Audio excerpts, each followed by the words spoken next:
Hello YouTube, this is the second part of the Novice program video for Hypertrophy, and here I'm going to tell you exactly what I envision if you're a novice and you want to start training for size. The program is going to be in the description. Keep one thing in mind about this program: it is interchangeable, meaning that a lot of these exercises, if not all of them, can be switched. The only issue is that if you switch them, you will have to have a certain knowledge of training and variations and muscle activation to be able to make a proper switch, because not every lift is equal.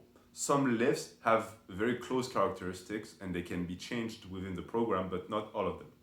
So I would advise that outside of the three main movements and the variations, you don't change anything. But if you want to change the other things, which are the accessories, it's up to you, but I warned you. So the program is 3 days, all right? It takes around an hour and a half for each day. What you will be doing: Monday, you'll come in and you'll do squats. Now, understand again, if I tell you squats, it means a knee flexion that's going to be quad dominant. So it can be high bar squat, front squats, SSB squat, low bar squat, anything, lunges, anything that is a compound movement that's going to create a triple extension if possible. So a break at the ankle, the knee, and the hips. And that is going to allow you to recruit a lot of muscle of the legs and the posterior chain. So you come in and you'll do squats. You will follow that up with a deadlift accessory. Deadlift accessory, understand, pull from the floor. It has to be full range of motion. You will then superset those deadlift accessories with pull-ups. If you're not able to do pull-ups, let me know in the comments. I will link you to a video that explains how to progress with pull-ups. But if you can't do them, the best thing you can do is just do the negative, meaning you jump on the positive and then you slowly lower yourself. The video will explain that. There is high frequency, low volume pull-up in this program because I know that novices usually can do up to 5 pull-ups. And this program will have you do a ton of sets of 2 pull-ups, 3 pull-ups, just because this is going to build your ability to do them a ton. So you superset with pull-ups. You finish the Monday with Skullcrushers, supersetted with AMRAP curls. On Wednesday, you come in, you do bench, right? Bench, you can replace with dips, you can replace bench with push-ups. After that, you are going to be doing overhead press that you're going to superset with chin-ups. Overhead press is the same. I advise you do it with a barbell. If you want to do it with dumbbells, you can. If you want to do it with a log, you can, as long as it's strict. And then you're going to finish with your accessory that is going to be hyperextensions and superset that with chin-ups. Friday, you come in, you do deadlifts, so pull from the floor, squat accessory that are supersetted with pull-ups, and then easy bar curls as your accessory that you're going to superset with pull-ups as well. You can also do it with chin-ups, but you're already going to be taxing the muscle with easy bar curls, and I want to have more pull-ups and chin-ups in the program. One thing you will have to be doing is high frequency push-ups on both Monday and Friday. Because I will have you bench only once a week, benching once a week is not enough for both strength and size.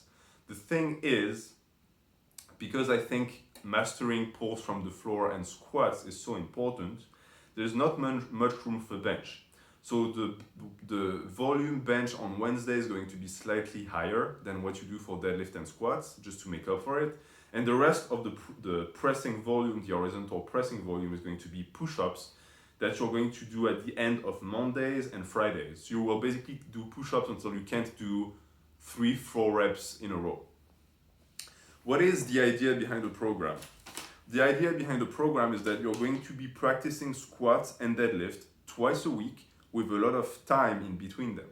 Meaning that your heavy squats will be on Monday, and then your squat accessories will be on Friday.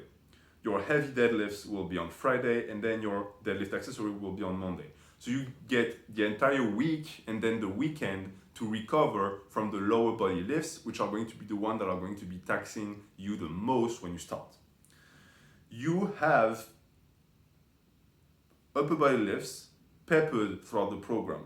The reason why there is much more frequency for upper body lifts is because I personally believe that these are areas of the body that respond very well to doing them every 2 days. So that's what you will be doing. And they're also less taxing because you're going to use less weight. Pull-ups and push-ups are basically not taxing at all. You can start this program with any weight on the bar. You can start with an empty bar if you have to. If you're too weak to do anything else, don't be afraid, start with an empty bar. Our goal with this program is going to accumulate a ton of quality reps. We never want to go so high in weight that we struggle. We never want to damage our ability to come in the next day, because that's what we're building with this. Even if you made no muscle gains on this, which won't happen, what matters most is building the discipline. Coming in 3 times a week. Once you establish that discipline of I have to do it to progress, then the rest is going to be cakewalk.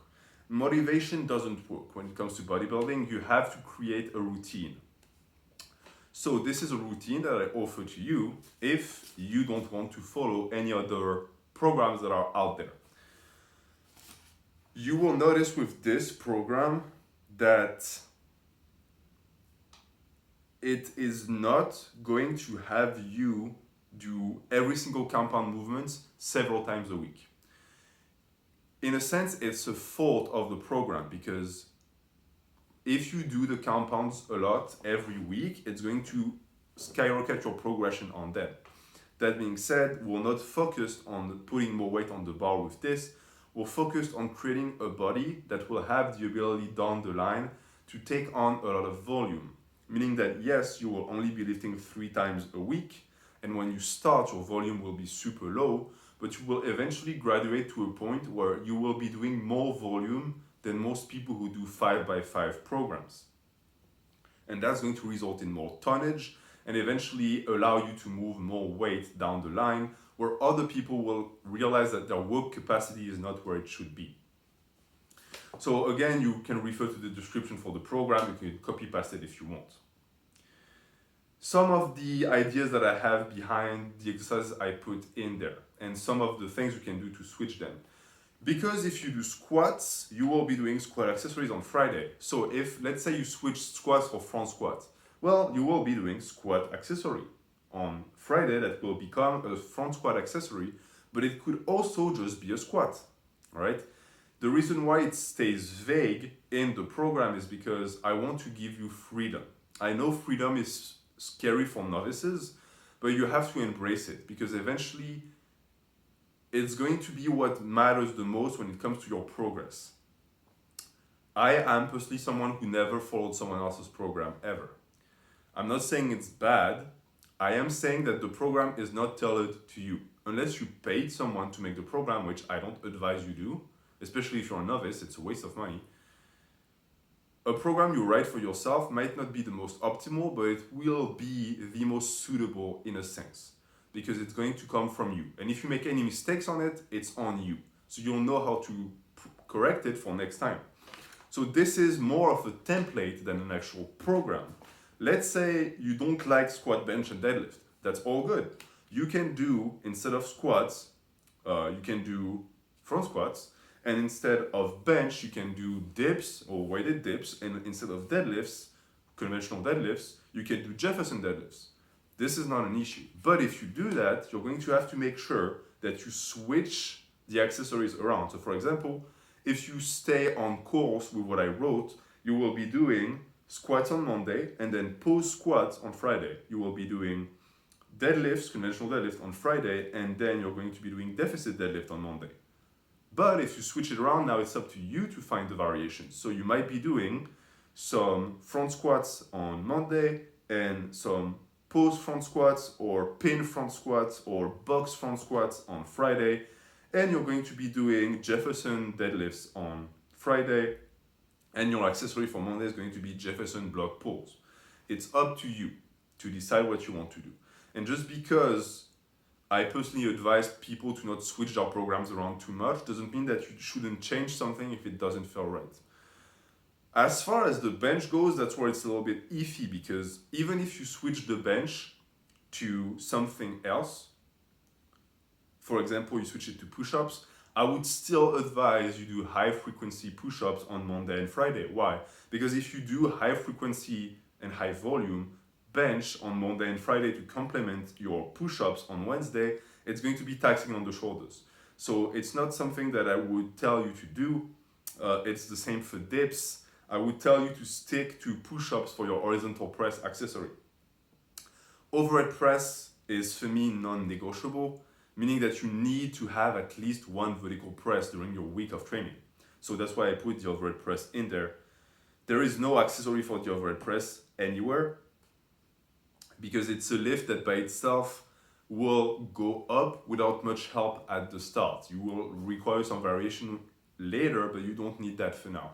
Just walking the overhead press already puts you miles ahead of most novices who never touch the lift.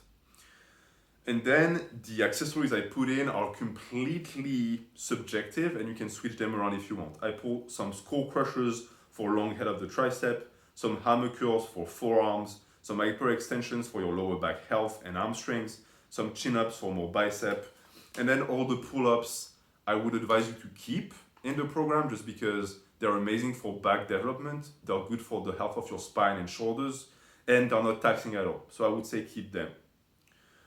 You will notice a clear lack of arm day in there. It's because novices don't need arm days. I explained that in my other videos. You don't need to do too much arm isolation as a novice, but there's still some Skullcrushers, there's still some easy bar curls, there's still some hammer curls. So you still get some isolation to get a taste for it.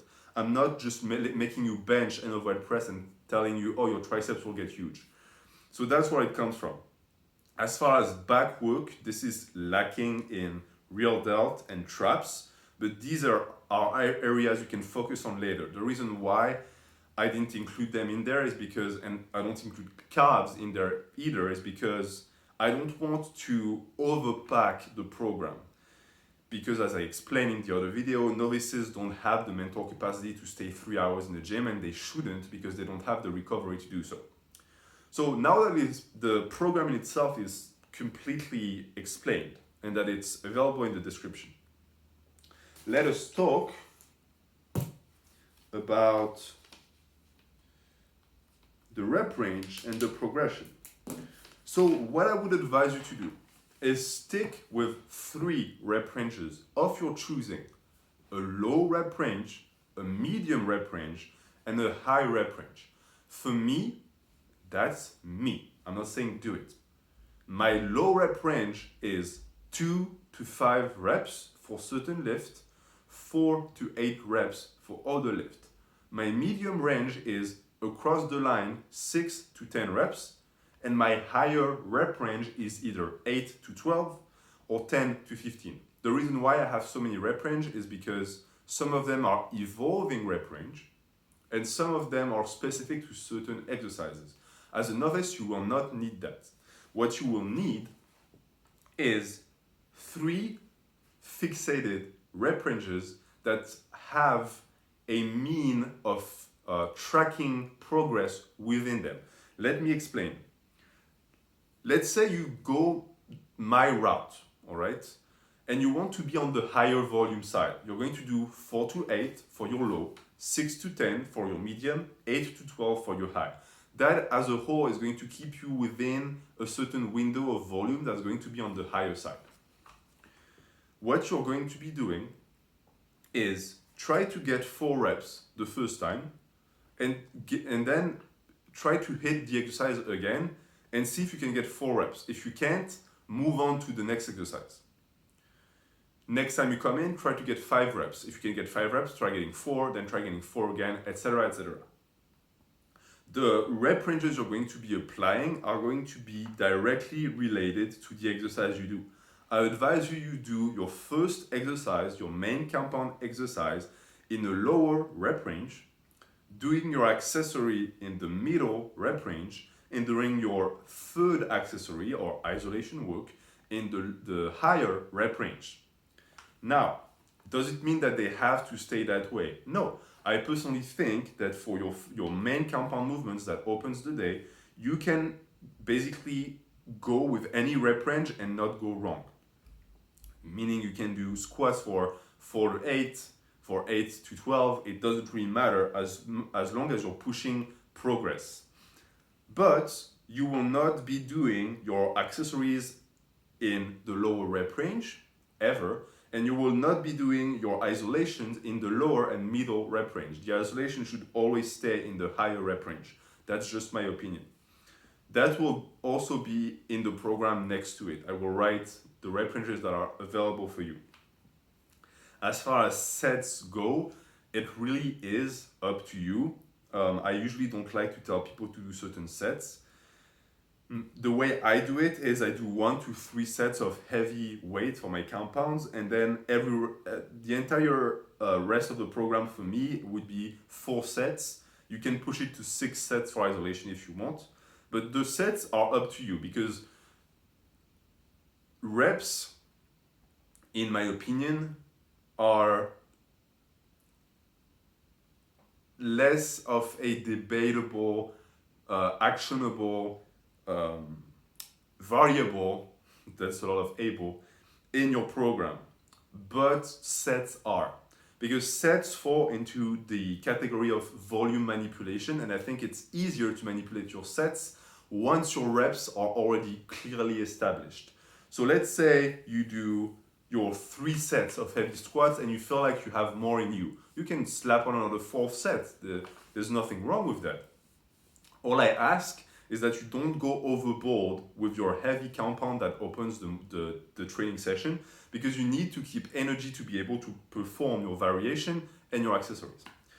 And that is something that you might make a ton of mistakes on because you're a novice. It's okay. As long as you stay within a safe rep range and you have good form, you won't get injured.